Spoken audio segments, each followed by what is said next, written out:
Hello, everyone. My name is Dr. Brian Thatcher, and welcome to Mercy Unbound. It's a series that aims to provide hope, an avenue for healing, and one that will help you understand and then live the great mercy of God. With me today, I have a special guest, Chris Paget. He's a Catholic speaker, musician, artist. He and his wife, Linda, are both active in ministry.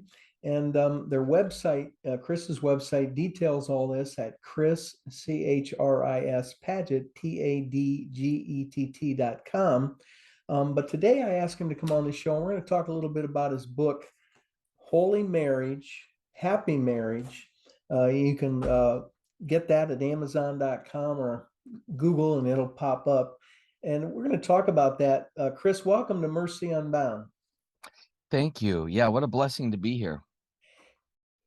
Chris, you're doing great work out there. I see you're traveling and things. And tell us a little bit about yourself and how did you get into Catholic ministry, even to begin with?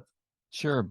I grew up in a Protestant home as a kid, so I really wasn't even interested in exploring much of the Catholic avenues of ministry. I probably would have thought there wasn't many opportunities for ministry because I had a lot of misconceptions and stereotypes about Catholicism.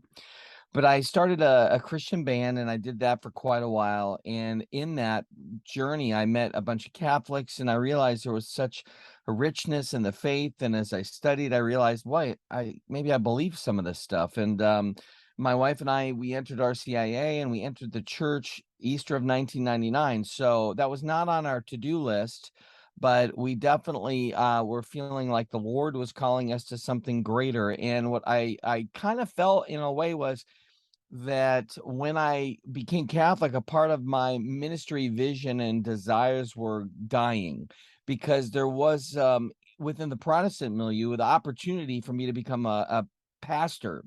And I assumed after I was done with my music ministry that eventually I would become a pastor somewhere and or an evangelist. But when I became Catholic, I realized some dreams are going to die, and that's okay. And well, I just am amazed at how generous the Lord has been and how many doors He's opened for me to do that calling as an evangelist and to share with young and older alike the message of God's love. And so it's been kind of an adventure, to say the least. And I'm still excited to see what new doors are going to be open. And I'm kind of all in at this point. Now, for churches or people putting on conferences, they want to get a hold of you. Would that be go to the chrispadgett.com? Yeah, you can just email me, chris@chrispadgett.com, or if you go to chrispadgett.com, there's links there. But yeah, I do parish missions a lot, and I do men's conferences, and my wife and I do a lot of marriage retreats, and so you name it. If somebody needs some talking to, that seems to be my only skill besides collecting books. Well, in your book, you laid it out. There's several chapters on a new way of thinking, and you discuss 9 topics in that one.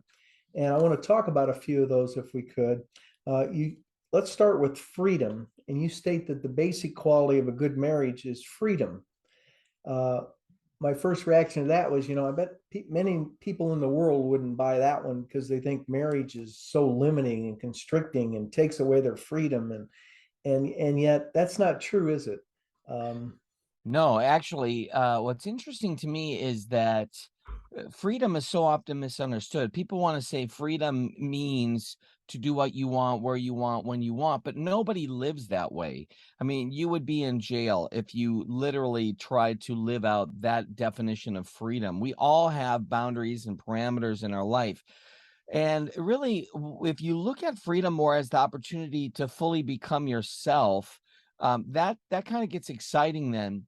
And a lot of people know the actor Matthew McConaughey. They may not care for his work, but I listened to his audio book called Green Lights, and he's the famous actor in a lot of romantic comedies, and of course, his big phrase was that "all right, all right, all right," and he kind of approached that book like life is an adventure, and you can look at it as a negative certain circumstances, or you could look at it as a green light to go into a new direction. And this kind of came up when he looked at marriage. He was in love with this girl. They had been together for some time, and I think the idea of getting married almost felt like a dying and an end. But what he realized was that it was a beginning. And I have really felt like that's the missing link in a lot of ways with people. Freedom seems to be this ridiculous notion that you should be able to, window shop, if you will, and the dating, buffet, and have whatever, kind of comes on your mind as an avenue of exploration. But what I find interesting is that the adventure of marriage, that relational avenue for sanctity, is so much more amazing and truly the beginning of the great adventure. And you are free as a couple to explore all sorts of possibilities of what it looks like to be the saints that God's called you to be. And doesn't that we have free will, and we can make choices that lead us to deeper sanctity. And that's really what the freedom's about, isn't it? Right. Yeah, you can definitely look at freedom almost as the freedom, the opportunity to help people journey towards sanctity, either yourself or those that you come in contact with. The freedom, I mean, it's a powerful thing, freedom. You have the ability to change a person's life for the better or for the negative. And within the context of the Christian experience, hopefully you're learning that freedom is really the opportunity to treat people with the dignity and respect that they don't often receive. Okay, let's talk about that dignity and respect. I personally know couples struggling marriages, but they have little respect for each other, and Yeah. they don't treat each other like with that respect and love. And even for men, the scripture says, Christ loved the church. Men should treat uh, women as Christ loved his church. Well, he died for the church. And that'd be the last thing on a lot of people's mind, wouldn't it? Well, what's interesting for me with this topic of dignity and respect is that it's easy at first to treat the person that you care about with dignity and respect. And most of us have a working kind of understanding of the importance of dignity and respect to the stranger, to those in our workplace environment. We treat people with dignity and respect, even if we don't like them. But when a person enters into that marriage for the long haul, something happens, and almost I call it a slow erosion, that there's a lack of care and a lack of intentionality with what a person's saying and what they're not saying. It's almost like this idea that they know me, they know I'm kidding, I'm just being sarcastic. But the truth is that in a relationship, when a person continues to extend these moments of a lack of dignity and respect, what happens is that it slowly erodes the foundation of a marriage. And we've all been in a scenario where we've been with someone and they start speaking in a way that makes us uncomfortable, and that's almost a declaration that something's kind of wrong here. And my wife has a saying that I think is so important. She says, if you say something long enough, you believe it. And I think that there's some truth there. And so what happens in a relationship is that couples who are not careful with what they're saying can start to kind of gravitate towards really comments that are meant to be small jabs that inflict and wound, because they're feeling hurt or they're feeling insecure and frustrated. But enough wounds, you can have enough bloodshed to kill a relationship. And really, that can be, like you said, such a slow process, but Right. it's so painful. People, Right. the way we use our tongue, that's a dangerous weapon, isn't it? Correct. Right. That's it. If we can have mastery over the things that we say, then that's a great virtue. There's a lot of people that are very careless with what they say, and sometimes they don't even realize the ramifications of those careless words. In marriage, I think what happens is couples oftentimes feel like, uh, well, it's okay for me to be honest and say things. And I would say, of course, you want to nurture and foster a place where you can be open, but that doesn't give you permission to destroy one another. Some people are just better at verbally assaulting other people. And a lot of this you can see, just the way that kids grow up and certain phrasings and words. Sarcasm can be an avenue for just deep traumatic memories or even triggers for a person that are very negative. So you have a couple together. One grew up in a home where that kind of verbal assault was regular, and so they've clammed up, or they're not capable or able to share so willingly. And another person that was sarcastic and just tearing each other down. Those two worlds collide, and at first you can tolerate it, but over a while, it really does cause some damage. So but at the end of the day, the question is really, what do you want in your marriage? If you want that marriage to grow and to last, then you have to be a person that is willing to modify and tweak your vocabulary so that you are blessing and building up rather than tearing down. In that frame, I think your next chapter talks about commitment, and marriage is hard work, isn't it? Well, of course. I mean, we'd like to think it's super easy, but it's, nothing great happens accidentally. As a general rule, we can say, just even on an academic, platform, you don't get a full ride by doing nothing, not showing up, not participating. You don't play varsity sports without that effort, and you don't achieve success in an avenue of, your field of work unless you kind of put your nose to the grindstone. It's the same way in marriage. You might have had a storybook beginning, but it doesn't guarantee a storybook ending. And there's a lot of things that happen. There's a lot of journeys and battles and struggles. And so I think one of the things that's the benefit is having this commitment by both parties that says, with sincerity, that till death do us part. And really, a marriage is meant to model in time the way that God loves. It's a reflection to the world. It's really a great light in a time of darkness. This is what love can and should look like. So when you have couples that are, verbally assaulting one another and are not trustworthy and nurturing, uh, that are basically, not committed, then it's a declaration to the world that, you know, that, that Christians don't really have any type of understanding of love compared to the rest of the world. And while we all are broken and struggle, we do have the answer in Christ. And part of that answer is commitment, right? That full it's like a full contact sport. It's the entire gift of self is at work here. And commitment just kind of offers a place of freedom for people to start becoming fully themselves. And there's without the fear that I might say the wrong thing or do the wrong thing, and now all of a sudden my marriage is over. Commitment is basically I'm in it for the long haul with you. You hear the saying, it's 50-50. I think it's 100-100. Yeah, absolutely.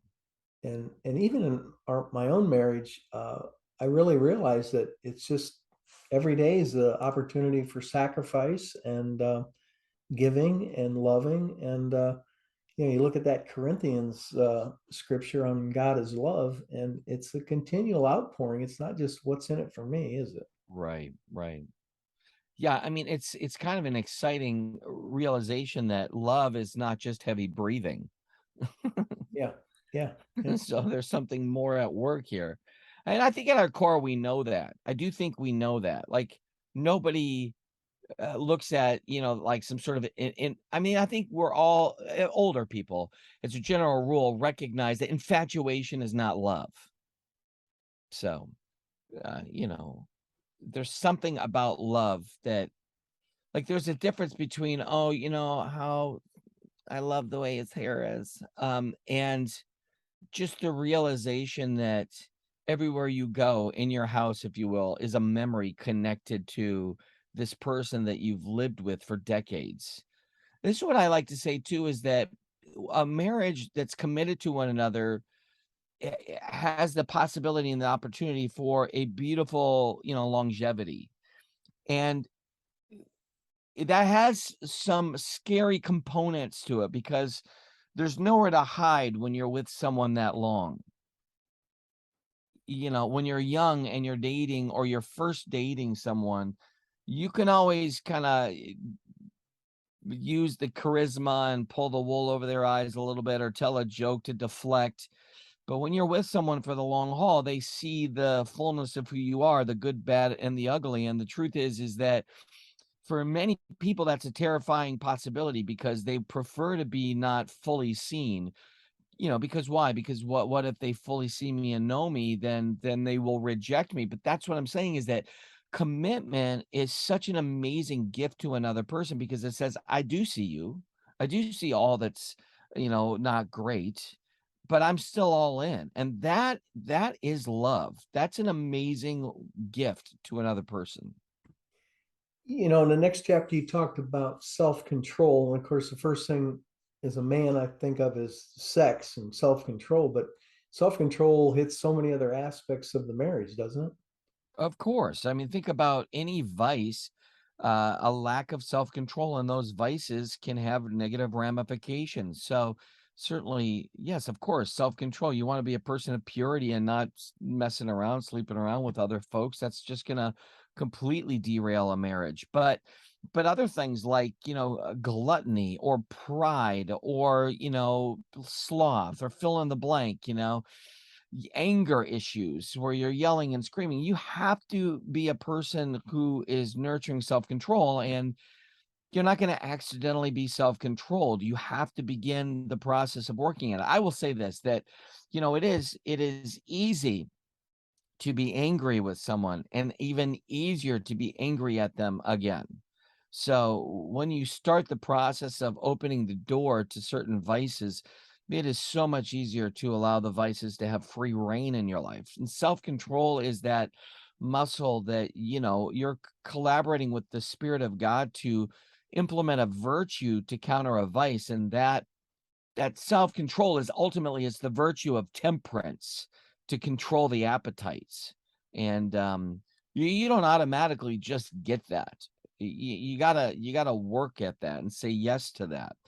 This is the other part of that. It kind of goes back to freedom, is that God doesn't manipulate and control us into being in this relationship with him. There's freedom to choose him or not. And when we say no to that relationship, to that love, that's called sin ultimately.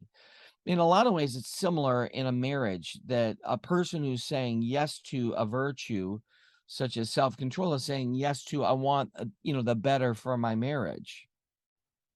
And it might be something as simple as, I'd like to eat that donut, but I'm not going to because, I'm prone to diabetes and that's going to cause an whole bunch of other issues. So out of charity and out of love for who I am as a child of God and for my spouse, I'm going to take care in what I'm eating. And so it's very interesting how looking at self-control can be an act of love. I think too, like I have a son who's always been extremely athletic, lifts weights, stays in shape, and all this. But I say, you have to work on your spiritual life in the Right. same fashion. People don't even think of that. They just think we're material beings. And like, no, you're a spiritual being in a mortal Yeah. body. It does take work to try and let the virtues overcome the vices, doesn't it? Yeah. I mean, I think sports is such a great example for people, whether you're young and playing them or older playing them or just watching them. You can see that a person, really achieves success by, sacrifice and by self-control. And that, Really, those are just reference points for me to use to say, we see the virtue in that. We like that. What would happen if you did that in your marriage? You implemented that, or you implemented self-control even so that you could grow in your relationship with God. But that whole idea of your relationship with God, just whether you're married or not, honestly, is something that Linda, my wife, especially emphasizes in the virtue of commitment. Like, most of the people that we're interacting with have some sort of basic understanding of the faith, but have kind of chosen to step back from it or have a little bit more of an indifference because they don't see how it actually pans out in their life. Your son's example is a great example of you work hard enough physically and you can see a change in your body. We don't always see that immediate change or even that progressive change in our spiritual life. It doesn't always look like that, but there is something where a person could literally sit in front of the Blessed Sacrament and not say anything in over a year, be completely transformed without necessarily seeing that, demonstration so obvious to themselves. It might show up to everybody else they're interacting with, though. And we spend a lot of time really as evangelists trying to introduce people to the importance of the virtue of being in a relationship with Jesus Christ, but it is square one in a lot of ways. We're in a lot of mission territory in our world right now. Yeah, yeah, for sure. You know, you also talked about communication, and I have to tell you, I'm involved in our local community businesses, and I'm amazed at how poor most people are at communication. And it carries over into the marriage, with their children, with businesses. People just don't feel comfortable opening up and being honest. And there's so many deeper issues to that, but communication's paramount, isn't it, in a marriage? Yeah, I mean, I believe that unfortunately, some of the great problems begin with that lack of communication. I think what's interesting is, and I usually tell couples this, ask yourself the question, why am I upset? Why are you angry? When you have a fight with that spouse, why are you suddenly upset? And usually it's because there's a misunderstanding or a preconceived idea of how things are supposed to go. I did this, so therefore you should be doing that. Or I said this and you should say that. Or your response should be this. And when it's not like that, we get angry. And when we get angry, we start communicating in a way that's short with a lack of charity and can cause severe damage, as previously mentioned. But what's interesting is that um, communication is not an immediate I've got you figured out so I know exactly what to say. I literally just said to my wife today, I'm still figuring out how to communicate with you. Like I realized something today that I was even kind of processing with her a little bit, and I realized that I think that it's going to be a forever opportunity for me. I mean, I'm saying it now like that, but I'm going to constantly be reassessing and re-understanding and reintroducing ways to communicate because I have a lot of preconceived ideas and misconceptions about what a relationship can be. A lot of it's based on how we're brought up. I was brought up in a home where divorce was a reality. And so when you are missing components for your formation, it shows up later in your relational structures. All that to simply say, communication basically is it's an opportunity, if you will, to almost learn the language of your spouse, which is itself modifying a little bit over the years. So what earlier might have worked, you might find later on is not working as well. And so that, because you care about this person, you're finding new ways to communicate how important they are. I mean, it's funny how thankfully there's examples of this in the five love languages, if you've heard of that kind of idea. And some dioceses implement that as part of their pre-Cana prep for couples. I think that's a good idea. Or even doing like your personality tests, Myers-Briggs, those kind of, here's the type and the way I communicate. I actually think all of that stuff's phenomenal for a couple because when you start realizing that, then it does start to make sense. Wait a minute. So me talking to you nonstop in the morning is not working because, whatever.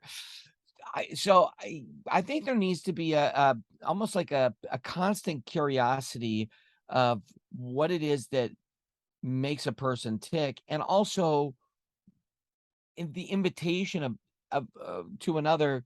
What do you think here? Like this is something Linda always talks about, which is to really listen to another person is such a rare I mean, it's a rare gift these days, and it takes a sacrifice, a sacrificial attitude on the part of that person listening to almost put aside what it is that they want to say so that they can truly hear another person.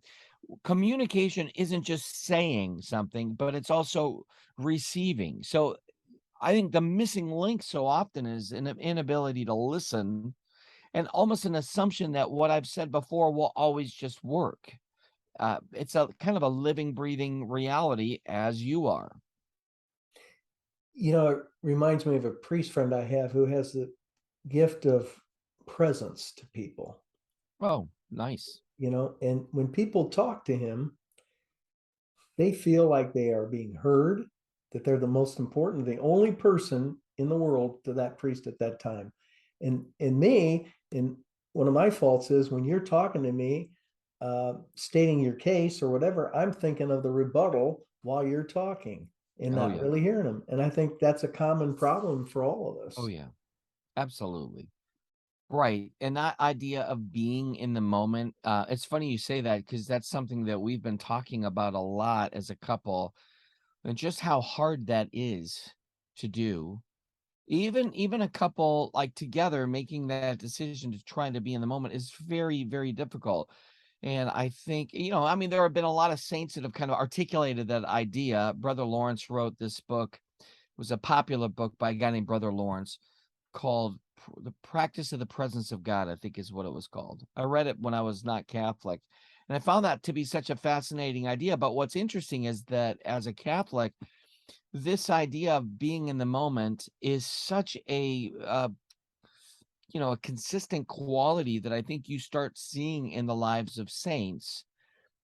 It's that idea of I've learned to be content in all things, whether I'm have plenty or lack. Basically, His grace is sufficient, or not worrying about tomorrow because today has enough, on His plate, if you will, to think about and to reflect on, or to even at times to worry about. I, I think that as a couple, trying to find new ways to be in the moment really is an amazing gift to one another that almost could be so unique in the grand scheme of relationships today. I mean, find a couple that takes joy in truly being together in that moment, and you will find a very happy couple. In that same context of communication, you talk in the book about avoiding things like saying, you always do this or you never do this, and you had a phrase, remember to forget. Could you share where you were going with that? I mean, it's a little bit of a paradox because we do emphasize in the beginning that idea of freedom and just that it's important to have a good memory of how you got to where you got to, like what made you fall in love with each other. So having a good memory is so important, but it's also really important to be quick to forget. I mean, love keeps no record of wrongs. If we're going to go back to 1 Corinthians 13, that idea of love believes all things, hopes all things, endures all things, love never fails. You can't you can't exemplify the qualities of love in 1 Corinthians 13 if you keep referencing a list of offenses. So you just gotta, in the words of Elsa from Frozen, let it go. You gotta let it go. But again, I think part of the problem is, and the reason this is a struggle, is that people have a preconceived idea of what they think a person should do or should not do. But again, like I said, I think you can pull the wool over someone's eyes in the early years of marriage, but the longevity of being with someone, there's nowhere to hide. So you can't keep holding on to a preconceived idea and assume you're going to have a great relationship. So you gotta have a horrible, like, let it go, forget about that. What is the relationship now? Where are you now? So, yes, remember why you fell in love. That's a good thing. And then ask the question, so if I'm here now, what do I need to do, or how can I listen, or how can I communicate that would allow me to just go a little bit forward in my journey with this person that I love? I mean, it's not where I want to be. So how do we take small steps to where I'd like to go? But you can never have the idealized version and say that's exactly the way it's going to be, because that journey is going to take a lot of like you can easily say I want us to be saints, but the way that you journey towards sanctity is going to be very different, and it's probably very different than you imagine. So can you be a saint right now in your now moment? And I think that that answer is yes, but you have to have a poor memory when it comes to their offenses and your offenses, that for that matter. In the Divine Mercy message, Chris, below the image there is Jesus, I trust in you. You talk about seeing God's grace in the turmoil. It's easy to trust when everything's going well. Right. When it hits the fan and we got to trust in the Lord, then what do we do?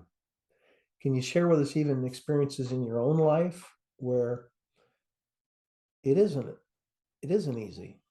No, well, it's never, I mean, it's always easy to have an idealized version of what your faith is going to look like, be like, but the reality of it is so often different. Um, he is trustworthy. I think that's a big part of what my message is so often to myself and to others, which is you're gonna I mean, God is either trustworthy or not. He's either going to do what he said he's gonna do, or he won't. He either loves you or he doesn't. It's not, I mean, and so you have to, that's faith. You have to actually make the decision to say, I believe he loves me, that he forgives me, that he's trustworthy. A great example is, like we always tell couples, we want to say, if I do A plus B, I get C, but that never happens, because it's not going to happen, because we're human. So A plus B can sometimes equal Q depending on the year. I trained and I taught my kids by my example, and our entire life we went to mass, and now they're not going to church. Like, that is the common frustration. What do I do to help my kids get back to the faith? Well, it's not A plus B equals C. That's the problem here. So, you know, they have a journey. Your journey was pretty messy as a general rule. I'm sure your parents pulled enough hair out or went gray early.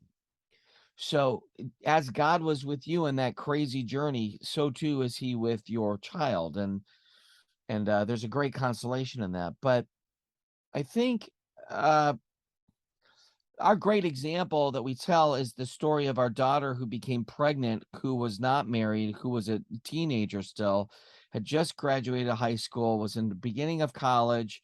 And, there's this feeling of like, God, we've done all of these things for you. We've been very religious as a family. She's gone to all the conferences. We did A plus B. And now our daughter, made a choice that is really literally changing her life and ours. So what do we do? And the grace that God gave to all of us in that moment was miraculous. We told that story in this. We did a little reality show on YouTube. If you go to Happy Place Homestead, you can type in Happy Place Homestead, and you can see the Happy Place Homestead show.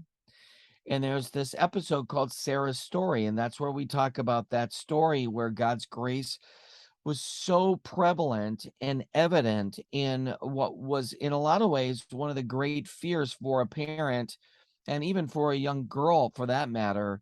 What do I do if I find myself to be pregnant?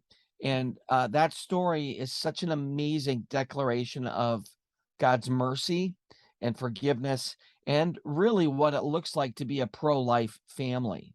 Um, so, that's our great example. And our granddaughter Audrey's 8 years old now. She's an amazing little woman. She's been such an incredible life-changing gift for our family, and truly, the evidence of how beautiful things can come out of very difficult moments. if we allow them, it's Truth. Yeah, exactly. so Chris, are you working on any books now, or what other areas do you like to write on, or I have two books that I've almost been done with for probably 5 years. I just cannot seem to close the chapter. I mean, one's called Keep Your Head Down and Your Faith Up. And I started writing that pre-pandemic. I mean, so this has been just a really cool idea that I'm not done with, and I'm okay with that. I'm okay with letting that continue to sit. The other's actually called Why We Need the Gifts of the Spirit, and it's really a treatment of the gifts of the Holy Spirit, specifically looking at even the gift of speaking in tongues. And again, I can't with that one. I can't seem to wrap that up. So those are two that have been almost done forever. But then there's probably, I mean, a number of others that have been started, and Linda and I both have outlined even a book. You have Holy Marriage, Happy Marriage. We have another book that we were working on called Holy Family, Happy Family, which was just this whole idea of looking at the the grace in the family.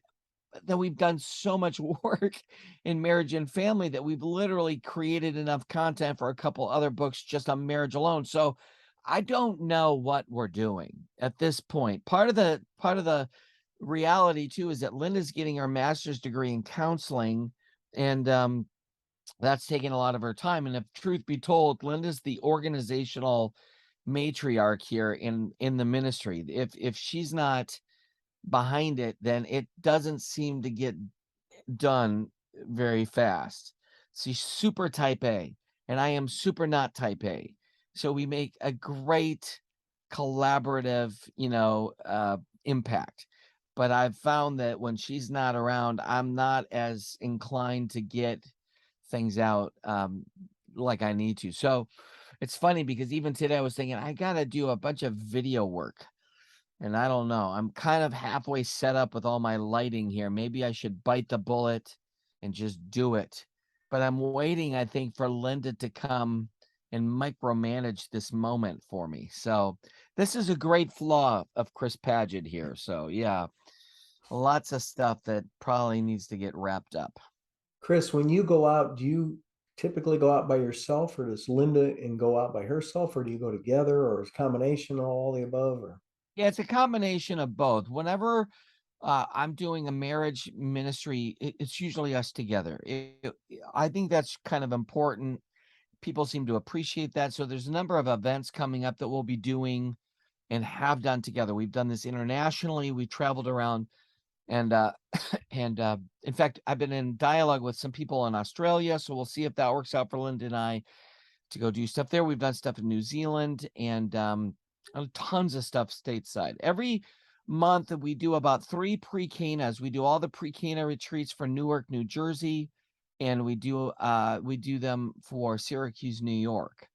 So that's always together. But I do tons of stuff by myself. I do a lot of parish missions, especially during Lent, and that's predominantly just myself going.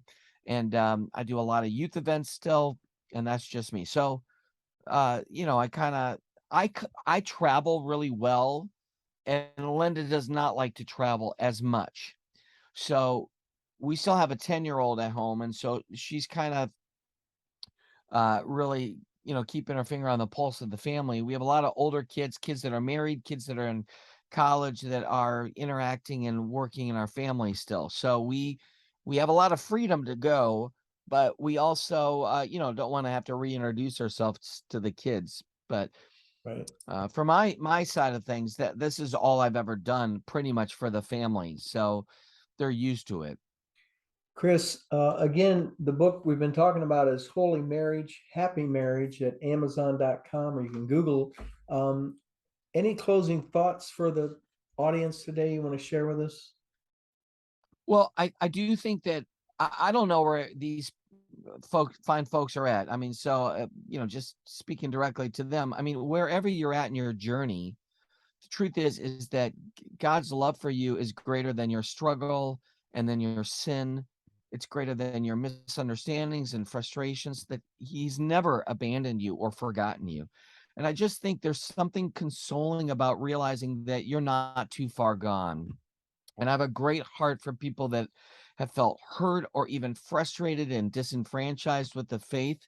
There's always these faithful folks, and it's very intimidating for a lot of people that don't feel like they've got their life and their act together. And I just want those people to hear the message that God is so captivated and in love with you that he is just simply waiting for permission to bless you and to be present in a very real way for you. God's not going to force that. So it's an invitation. And I just want people to really see the beauty of God's love and ultimately really the beauty of his mercy. And I think that so often we've we've really emphasized the holiness of God without realizing that mercy is so intrinsically connected with holiness. It's often this idea that holiness is so connected to severity, but it's not. Holiness is connected to mercy. And once a person realizes that God has loved you at your worst, how much more does he love you when you desire to live for him? And I'm a messy guy. I make a mistake all the time. But God's mercy is greater than my sin and my struggle, my circumstances. And that's the kind of God I want people to know. And so I'm grateful for the chance to be able to talk about him on your program. I Well, thanks, appreciate that, Chris. Brian. One of my favorite quotes out of the diary of St. Faustina is, the greater the sinner, the greater the right to his mercy. And Mhm. he loves us all. Well, Chris, I want to thank you so much for joining me today on Mercy Unbound. People go to his website at chrispadgett.com, email him chris@chrispadgett.com. I know we do a tremendous job speaking at your conference parish on a number of topics here, and hope you enjoy the show. Please share it with your friends, pass it along, and see you next time on Mercy Unbound. Please subscribe to our YouTube channel for the video portion. The podcast can be heard at anchor.fm/Dr. Brian, Bryan Thatcher, Thatcher, and on all the major podcast forums. I would love to speak at your church or conference, and please consider supporting our efforts to spread the truth to a hurting world. Thank you again. And for more information, go to the website at drbrianthatcher.com.